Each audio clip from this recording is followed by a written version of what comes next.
It's a tradition. I don't know why we're Italian. I'm going to try that again. I'm going to try that again because that was terrible.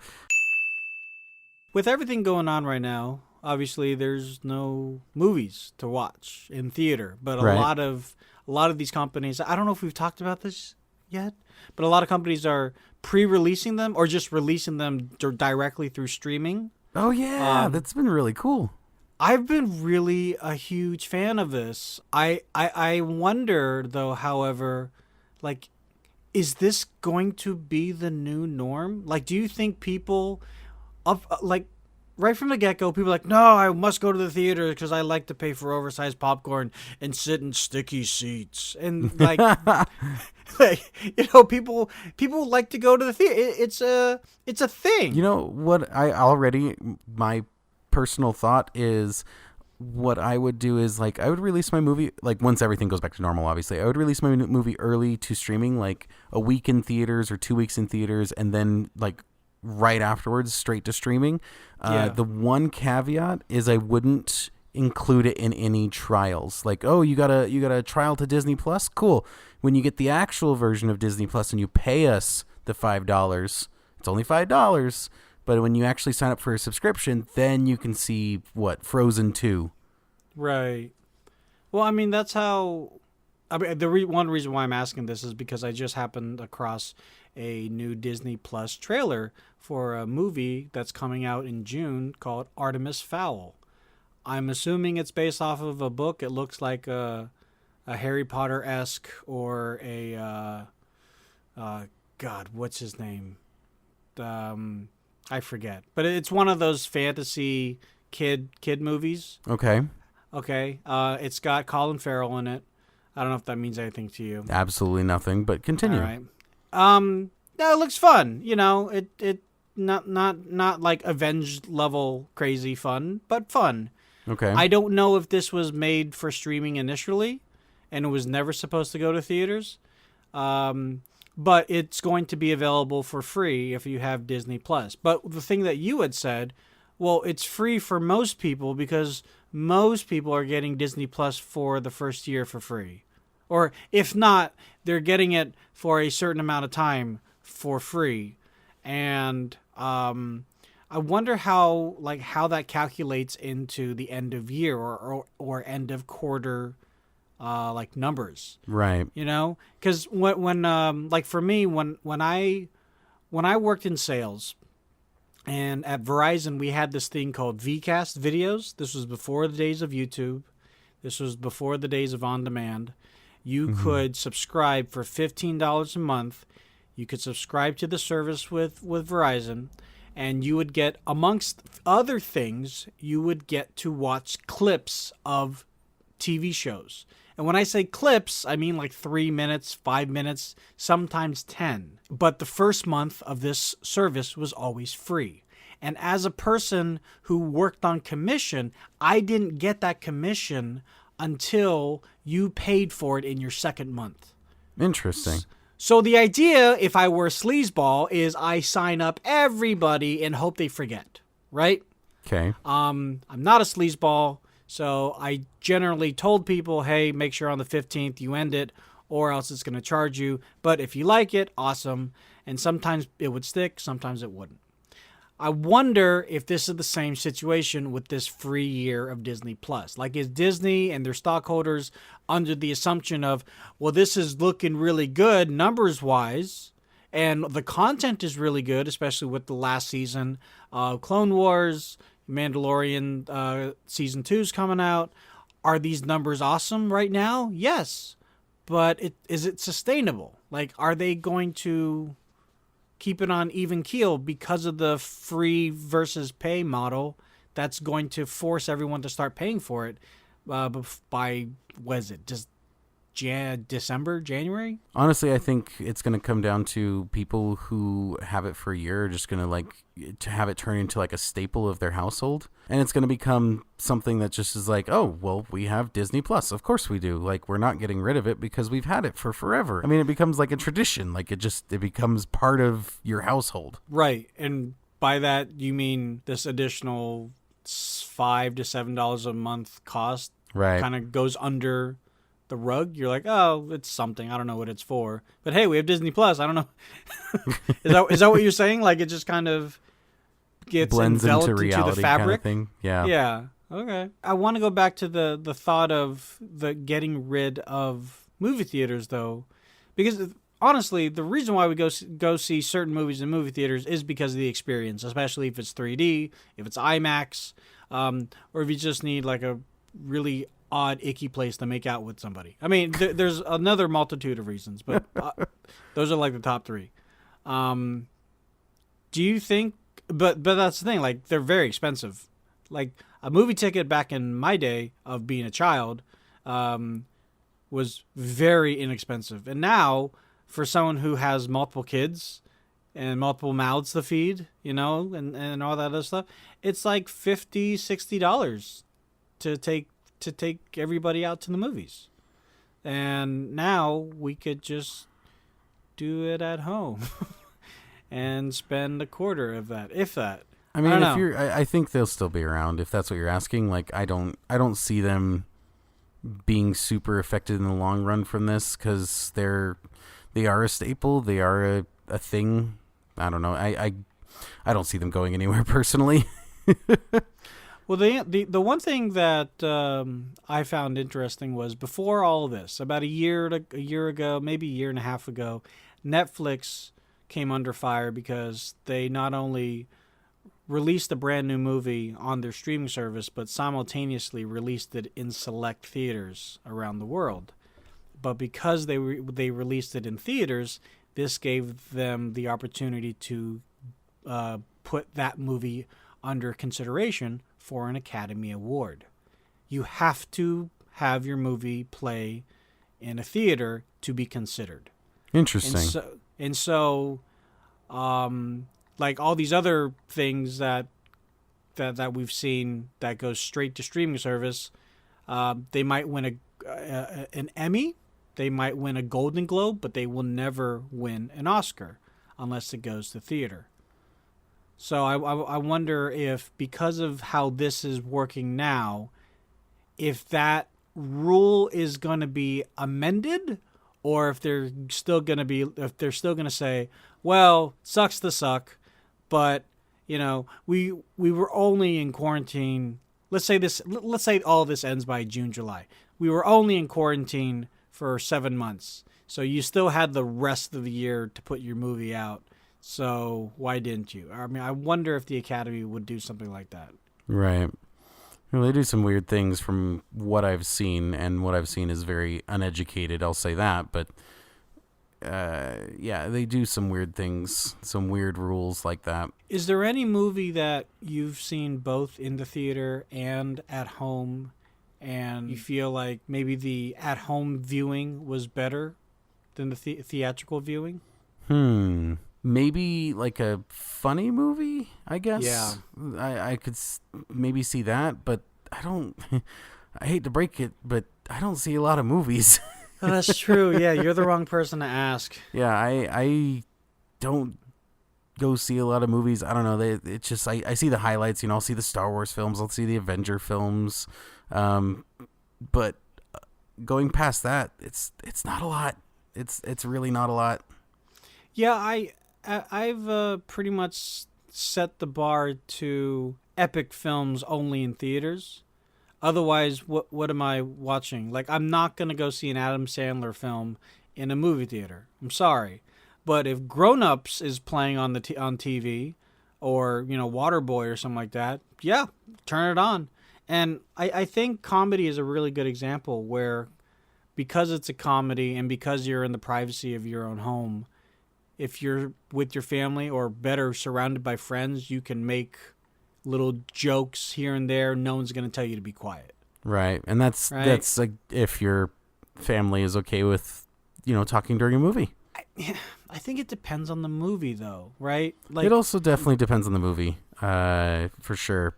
I just, I'm saying that because I usually can't stand people who talk during movies. I remember one experience several years ago where, and I don't know if I've told you about this on the podcast or not though, but we had a guest over and she wanted to talk during Harry Potter. And yeah, we've already seen Harry Potter. It's not anything new, but I cannot stand like when it's like an interesting moment in the movie, and it's a movie that I've already seen, but it's an interesting moment and they want to talk whether about the movie or not, and I'm like, shut up.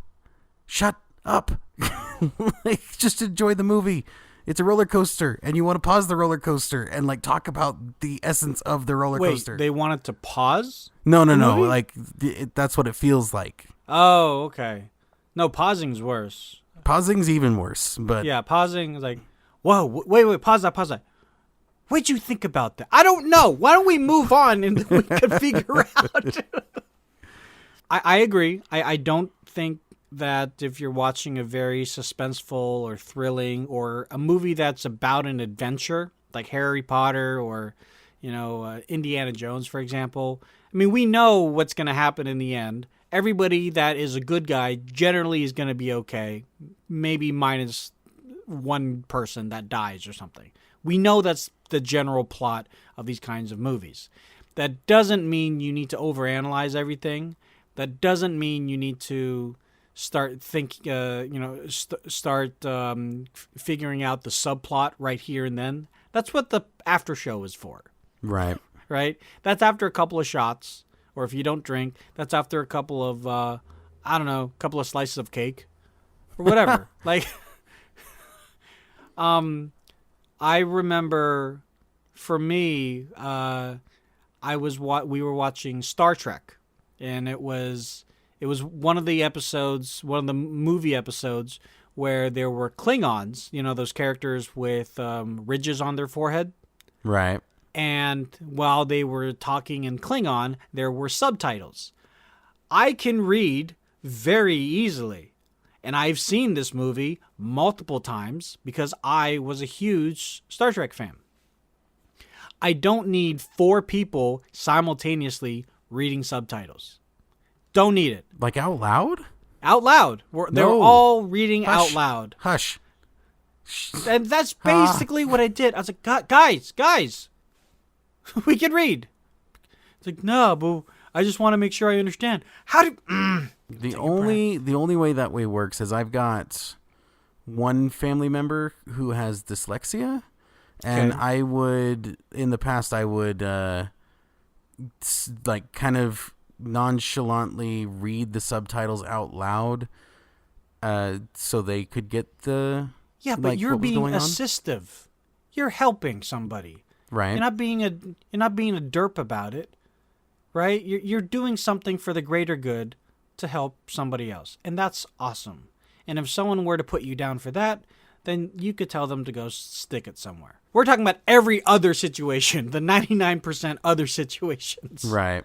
I think if anything, there is one more benefit to at-home viewing of a movie, and that is halfway through the movie, you can kind of look at the other people that are in the room and see if any of them are still paying attention or not. Like, do you guys like this? Like, no, not at all. Like, okay, we can turn it off then. Like, you can just, it's fine. Yeah, you don't kinda like feel like walking out. you're, oh man, I paid good money for this movie. I need to finish Right. it. You can just be like, guess what? We're done. Yeah, pretty Hooray. And also, if you're watching a horror movie, you can make fun of it the whole time, which is why my wife won't watch horror movies with me. That's the only way that I can get through it. That's 1,000% the only way I can get through it. I will be that guy talking. Yeah, I will no, that's nitpick. the one type Yeah, of movie that I cannot not talk during the movie. Yeah, that's my nervousness. Like, okay, and there's gonna be a guy behind that door. Oh no, there's not. It's a mailman. He's got blue on. And hey, shut up! I'm so scared. No, I usually like talk through it. Like, why did you grab that? That stupid idea. Like, no, don't land on the planet without personal protective equipment. Like, what are you doing? What are you doing? No, my favorite is when like, why'd you go? Didn't you hear the background music? Oh. And clearly, you don't touch that thing because the camera zoomed into it. Don't do anything that the camera's focused on. You see how the camera liked that thing? You shouldn't like that thing. Don't like it. Don't like it at all. You know, of all the things that really have affected me during all of this has honestly been after the earthquake that happened over here. I'm not like shaken up by it by any means. Like, I'm fine, but I keep getting phantom earthquakes, I guess they're called, where I feel like the ground's moving and it's not. And it's starting to get really annoying because like I can clearly see that it's like there's not a problem. There's not anything going on in real life. There's not anything going on. It's all in my head. I fully recognize that. And it bugs me because I'm usually very good about like, okay, I can separate this thing in my head. So now it no longer exists. I can cleave it away, right? I can't do it. Like, I don't know what it is. I keep going through my little mantra of like trying to cleave it away in my head and it just won't. The one that was most recent, that was the biggest one that you felt. Oh, you mean like the one that I was like fully awake for? Yeah. You're saying that you didn't really have any overarching trauma from that. Not physically, but more on the mental side of it. Right. No, I thought it was like honestly more interesting of like, okay, so it's this kind of motion. I know there's like a different kind of motion, like there's like different types of earthquakes. Like there's a back and forth earthquake and an up and down earthquake. And I think there's another one, but I don't know what the other one is. I'm going to interject here. Do you think that over analyzing and logical approach was your way of coping with something that is, I know you guys are on a bunch of fault lines and stuff, but I haven't heard you talk about earthquakes as often as now for the past however long I've known you. Well, and granted, it's not that long. It's only been like 5 years, but still, this is the first time I've heard you talk about earthquakes in Utah. Well, that's because the last one we had, I wasn't alive for. Like the last big one was like way down south, and it was, I think it was 6 point something. Like it was a big one. Yeah. But it was in like the 80s or something like that. It was before I was born. That's the point. Sure. So like I had no reason to bring up earthquakes. I knew they happened a lot in California, and that was really it. I had never experienced one. I've slept through a couple, like we've had earthquakes in the past where they've been really, really small, but nothing to this degree. Or even anywhere close. Like I remember times in the past years and years ago, they're like, oh, did you feel the earthquake today? I'm like, there was an earthquake? Oh yeah, it was a little tiny one. Oh, no. Yeah. Not at all. The reason why I ask you that is because when I was living in Belgium, we had a really sizable earthquake. But it definitely woke me up. I was in a deep slumber. And you've heard me snore. I sleep deep. And so but I had already been through a major earthquake of my life, the 1989 earthquake here in Northern California, that was happening during the World Series, that collapsed the Bay Bridge. It was terrible, but I had been through it. I lived through it. I got through it. I'm fine. And so when this earthquake happened to us in Belgium, it wasn't anywhere near the same magnitude. But it was, it was shaky. Right. I went to school the next day, and I'm like, la, la, la, la, la. And all of my friends were like, oh, my God, did you feel the earthquake? Yeah, it was fine. Oh, I've never felt anything like that. And for, like, days. Like, these are kids, and kids usually move on, right? From these kinds of feelings. They were stuck on it. Like days later, they would talk like Transformers, Star Wars. Yeah. Oh my God, the earthquake. Do you remember the earthquake? Like, wait, why you bring this up now? So it was like this. It was this because it was so foreign to them. So I'm thinking maybe it's something similar to with you. And honestly, it's not exactly apples to apples, right, but it's something. Right. And honestly, I don't feel like it's been traumatizing or anything. It's just more annoying. Because like I'll sit at my desk and I'm just doing my thing, and it usually only happens then. But I'm sitting at my desk, I'm doing my thing, and I just start feeling something. And luckily, like I've got some blinds right behind my desk now, along with like that little turning thing that you turn to like turn the blinds a different way. I don't know what it's called, the rod. The rod. But the nice thing is that when the last earthquake, the one that you were on chat with me for, the blinds were moving and the little stick thing was waving about frantically. So every time I feel it, I can look at that and be like, okay, I'm crazy. Cool. I'm crazy. Why can't I just like ground myself? Like I can't stop. Like it's so annoying because I'm perfectly fine otherwise. I don't feel like when it even happens, I'm kind of like, I just kind of glance up like, oh, huh, okay. Like, I'm not panicked at all. I'm not like, oh man, geez, oh geez. It's nothing like that. It's just literally I look up and I'm like, huh. I don't mean to say that you were traumatized in a negative way necessarily. I just mean that it somehow affected you to which that you still, I guess, haven't really come to terms with it, or you're still like, I don't know, maybe it is a negative way, but like you're. I was gonna say still, nothing you're saying is positive. Yeah, I mean, I hope you get over it. It's just funny because it's like, of all the things that are not even concerning me, again, that's the wrong word, but it's even on my mind. It's like the virus is like, oh, I don't go outside. By the way, have you heard of these earthquake things? Well, at least we know more about earthquakes than we do about the virus, so you can do some more research on the earthquakes and then feel as safe and happy as you need. And educated. Or you'll look at the wrong websites and you'll like get really, really scared. Oh, there's an earthquake every 3 seconds. I'm gonna die. So here's an interesting one. Definitely like to see what you'd say. Would you rather live in Antarctica or the Sahara Desert? Antarctica. Why? Less animals, less bugs, and I just have to stay warm, which is easy. I like blankets, I like coats, I like layering.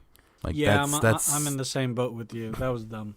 Would you rather have sex with a goat and no one knows you did it, or not have sex with a goat but everyone thinks you did? I feel like that one's pretty obvious, that you'd just rather have sex with a goat as long as you could maintain its cleanliness. Like, man, I don't need people being absolutely convinced that I had sex with a goat. Because in this analogy, there's no way of unconvincing them. No. When you go out to dinner, do you usually get an appetizer in addition to your entree? It depends on a bunch of factors. You know, how much is the appetizer? Is it worth the price? I mean, it's like if you go to Cheesecake Factory, they have those. Making it so difficult. The fried cheese balls. I want a overarching, like, yes or no question. If when you go out, do you get an appetizer? The answer Let's is say yes, 80% of the mostly. time. 80% of the time. The answer is yes, mostly. Okay, on those mostly times, with the appetizer and the entree coming, do you also have a side soup or side salad? If my food comes with it, but I'm not going to order it separately. Right. No. You're not insane. But, I was just at the Olive Garden about, I would say, I don't know, like a month or so ago. Definitely before all this happened. I went with Aurelia and her son, and we had gotten, the breadsticks. We had gotten mozzarella sticks for an appetizer, and then I got my entree, and then it also comes with soup. I love their soup Toscana. I forget what's in it. You can go look it up. Doesn't matter. What matters is, by the time that my entree came, I really didn't want it.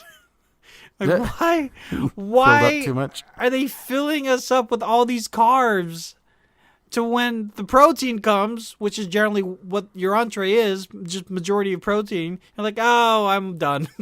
Would you rather get a text from a one-night stand that says, I'm pregnant, or I have an incurable STD? These aren't fun. I have so many questions with them. Like, okay, well, I'm pregnant. There's no follow-up. I'm pregnant, or I have an incurable STD. Which one would you rather get? Incurable STD. I'm pregnant. Well, congratulations. Thank you.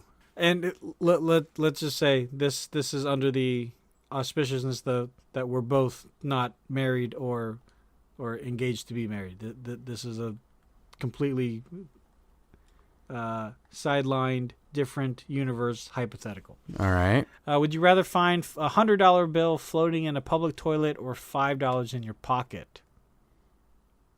Oh. If the toilet hasn't been flushed, then, or if the toilet has been flushed, then the public toilet. But if the toilet hasn't been flushed, then my own pocket. Yeah, I'm in the same boat there. Like, I've dropped my keys into the toilet that I had just used and had to fish them out. That's unfortunate. Well, it's unfortunate, but then I just washed my hands like I was, And the keys, I would assume. Well, yeah, of course. But I washed my hands and everything, like I had just touched the public toilet. Like, it was like I'm killing everything. Everything will die on my body and on the keys. Nothing is going to live. Just like wash your hands with bleach status. That's okay if I can remove a layer of skin, right? Here's what makes it worse. The toilet itself was in a public parking lot in downtown San Francisco. So know that they don't take care of the toilet. Like, it's like, okay, our version of taking care of the toilet is making sure that nobody is sleeping there. Making sure that there's not a dead body there. Right, that too. Everything else, fair game. But when I had to go, just like they say in Jurassic Park, when you gotta go, you gotta go. So I had to go. And then all hell broke loose. But yeah. I just want to imagine you standing there just like screaming, "It's not worth it." Oh, here's a weird one. Would you rather fight a chicken to the death every time? What the heck? Okay. Would you rather fight a chicken to the death every time you got into a car, or fight an orangutan to the death once a year, but you get a sword? Well, I mean, both seem fairly easy, because it's like the chicken, like, I'm so sorry, I'm not trying to be mean to the chicken, but it's obviously somehow attacking me every time I get to the car. Like, I just learned to, like, where I need to kick, so I could just, like, boot the head. Right. And then just get in the car, like, every time. And yeah, that'd become annoying, but and then the orangutan, like, okay, yeah, the orangutan would be kind of, oh geez, orangutan. Kind of sad. Yeah, I've got a sword. Like, he's gonna come at me, and I'm just gonna be like one cleave to the head, and I'm just gonna be like, "Okay, we're done." It's a self-defense thing. Yeah, this it's is not all for assuming sport. that I'm under attack here. But right. Yeah, this is all under self-defense here. I'd kind of be okay with both. Like, I feel like I'd probably pick the orangutan just for the fact of in my job I use the car a lot, and that'd become just annoying. Like, I'd have to wear steel-toed boots just to, like, every single time you go to the car, like, oh man, I forgot I need to go get this from the car. Darn it. Yeah. No, it's just more of them would just be more of an inconvenience than anything. Because I feel like, especially a sword with an orangutan. Like, are you kidding me? What's the orangutan gonna do? But also, logistically speaking, let's just say we go with the chicken, okay? Let's just say we go with the chicken. How are they getting into the car? Who's providing the chickens? How did that person get into my car? And who says they're in the car? That's the thing, is I want to imagine the chicken's like guarding the door so I can just run up, boot the chicken. It says you have to fight a chicken to the death every time you get into the car, not when you approach the car. But my view is, because my view is this: you're in the car, close quarters, CQ, chicken. You're just like flailing. Like, so that's an easy answer. If that was the case, then it'd be the orangutan, because that seems messy. Like, in any way, shape, or form, that chicken is going to make a mess of the car. Oh yeah, totally. So no, that immediately eliminates that option. If the chicken is in the car, then I'll pick the orangutan. If the chicken is outside the car, then I'm kind of undecided, but I'm leaning towards still the orangutan. This is a weird conversation. It's a very strange conversation. I wonder, like, if your wife were to walk in, like, what are you talking about?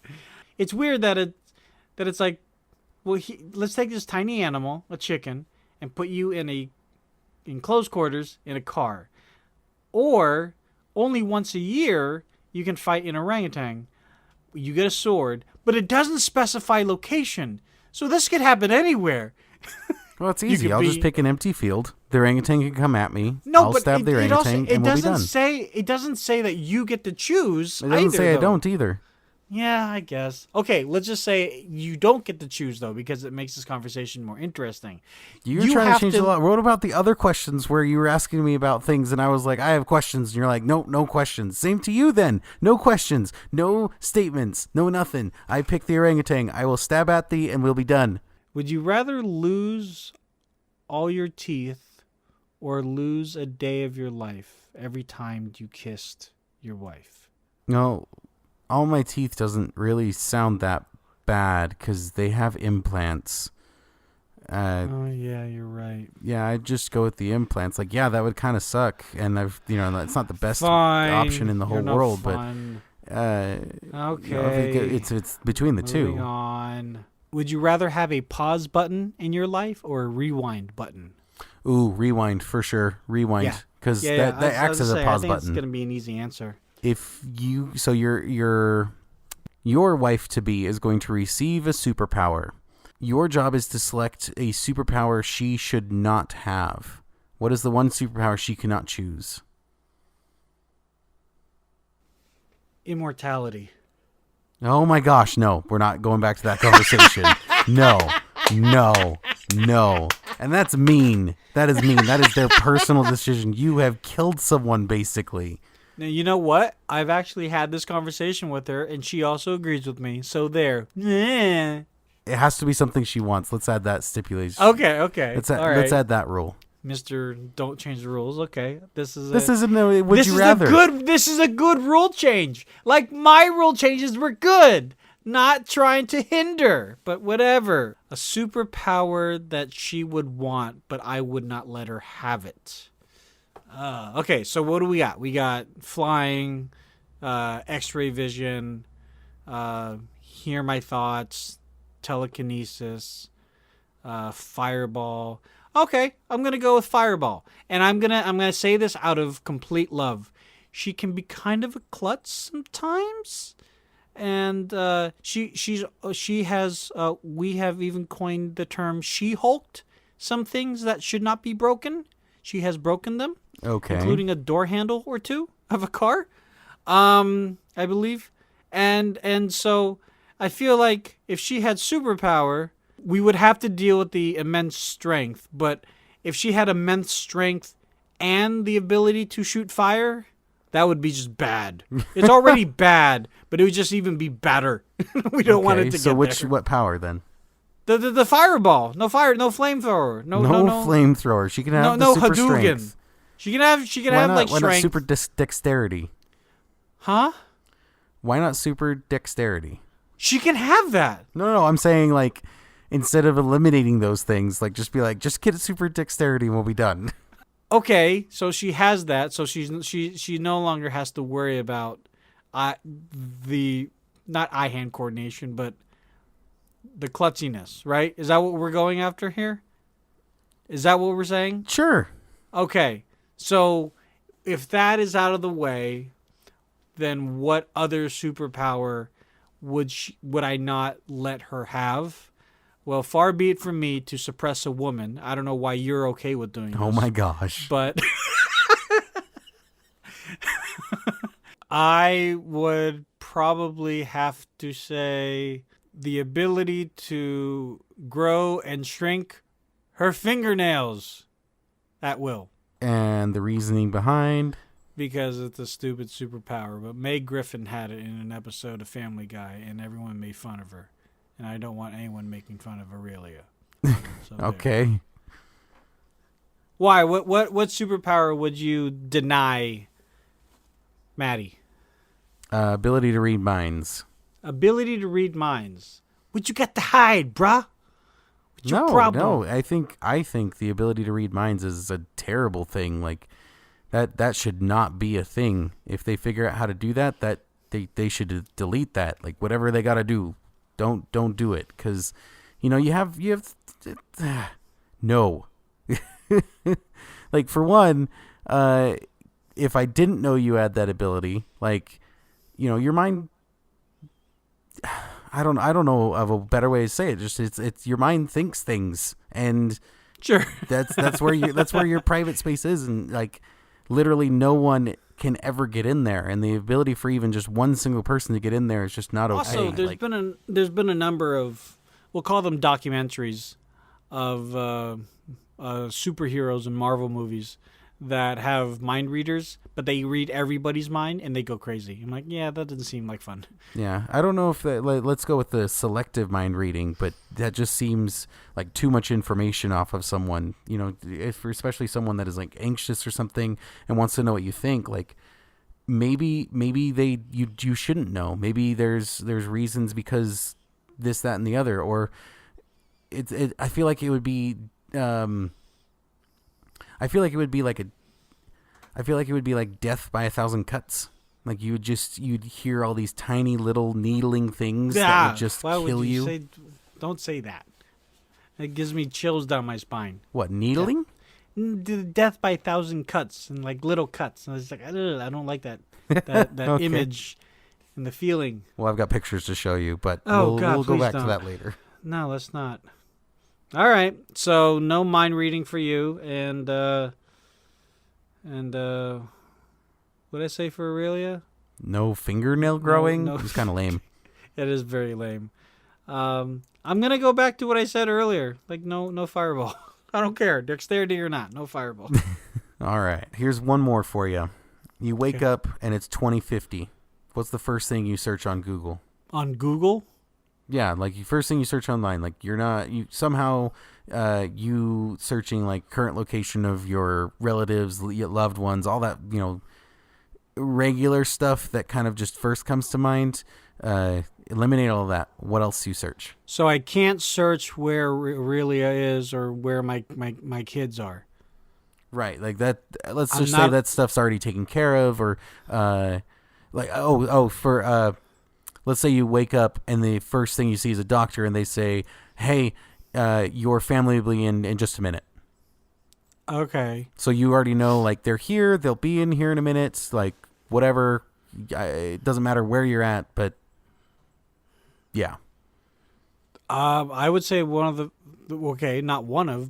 the first thing I would search on Google is who the president of the United States is, and in 2050, yeah, and get a look at like what their policies like just a really quick overview. Like, okay, is he liked? Is he good, or is he an orange man with a hairpiece? Like, is he that bad? Because if my loved ones are okay, that's all that really matters. Right. Now, you said what I would look up on Google. Now, the second thing I would look up would be my bank account. Like, what's happened with my bank account? Like, what's my debt look like? Yeah, never mind my bank account. I go to Credit Karma and look that up. What's my credit at? 850? Yo, we're buying a house. Let's go. 420? I got some phone calls to make because I was in a coma, apparently. It's interesting that you go to politics. I think I would be interested to see where, like, technology's at. Like, I think one of the first things I'd kind of think of is like, ooh, where are we at with holograms? Where are we at with? Yeah, that'll come. Like, but I don't. But okay, so I've already taken care of my family and stuff. Like, they're already here. The important thing is, okay, your family's here, and you're like, yay, everyone's wonderful. Like, when I open up these blinds, am I going to see a nuclear wasteland, or is it going to be the utopian future that I hope is at least somewhat normal to what I expect? And do we have a totalitarian government? Do I have a curfew? Are we a dictatorship now? I don't know. Like, these are all things for me to then enjoy the other finer things in life, like holograms and hoverboards and wireless cars driving, wireless cars, just wireless everything, and cell phones in my brain. Like, I think you'd be able to get a glimpse of what technology is by how they're letting you look up what's on Google. Well, also, that's the point. Good to know Google's still around in 2050. Yeah, I feel like I wouldn't care as much in the exact moment of like, oh, let me see what the president is doing, and like, it's Gary Habersberger. Okay, whoever that is. I would their then policies? find out who the hell that is. I'm like, okay, should I care? Is this? Did I just wake back up into like the seventh circle of hell? Like, I'm glad I'm back with my family. Should we move now? Now that I'm back in their lives? I don't know. I feel like they'd be able to fill you in with that kind of stuff. But by that logic, they can fill me in with all the other things because they know I'd be interested in it. The first thing that my daughter would say, like, Daddy, we got hoverboards and they're real. Like, that would be like the first thing that she'd say. Just like that, even though she's aged, 30 years? Yeah, you've never heard, like, grown women talk to their father and still call them daddy? No, 100% I have. I'm just more laughing like you're saying that's the first thing that she goes to. The hoverboards? Yeah. Because she knows I want a hoverboard. Okay. One of my dreams have come true, and she's so excited to tell me. So why not search your dreams, man? Like, hoverboards, real or not? Like, because by your logic, I would be told about that already. I feel like this goes back to the whole like T-shirt thing of just like you're far too business. You're far too like you wake up 30 years in the future and you're like, oh, let me file my taxes. Well, luckily, I don't have to file my taxes until the year after I wake up, because that would just be insane and like not fair. Like the government, I would assume that this government that we live in 2050 is somewhat like understanding to say, okay, well, you just woke up. You probably didn't spend any money last year, so we can't really tax you on anything. So there's that. But no, it's not about business. This has nothing to do with leveling up my life, like me wearing a collared shirt when I go out. This is nothing about me acting or looking like the person that I strive to be. This is me knowing that my family that has stuck by my side for the past 30 years, they've done it in a safe way, and now that I'm back out, that we are going to continue to be safe. If we're not, and Hitler 2.0 has come back, well, then we're getting the F out of here. I say again, I think you are thinking way too much about adulting when you first wake up. Well, like, I say again, I hope you enjoy mode, Hitler 2.0 and your hoverboards, sir. I'm going to go enjoy my holograms. You go enjoy your political debate. All right. Well, this is another episode where neither Quinnton nor I can come to a consensus about who's right and who's wrong. Because Tony's wrong. And Quinnton is obviously, completely and utterly incorrect. But with all that being said, hope everybody is safe out there. Thank you so much for listening today. How can people find you, Quinnton? On Instagram and Xbox at Firewall. And you can find me at those places under Lazy Tech Tony. You can follow both of us under Still Recording Podcast on Instagram. We have a subreddit, Still Recording. We have a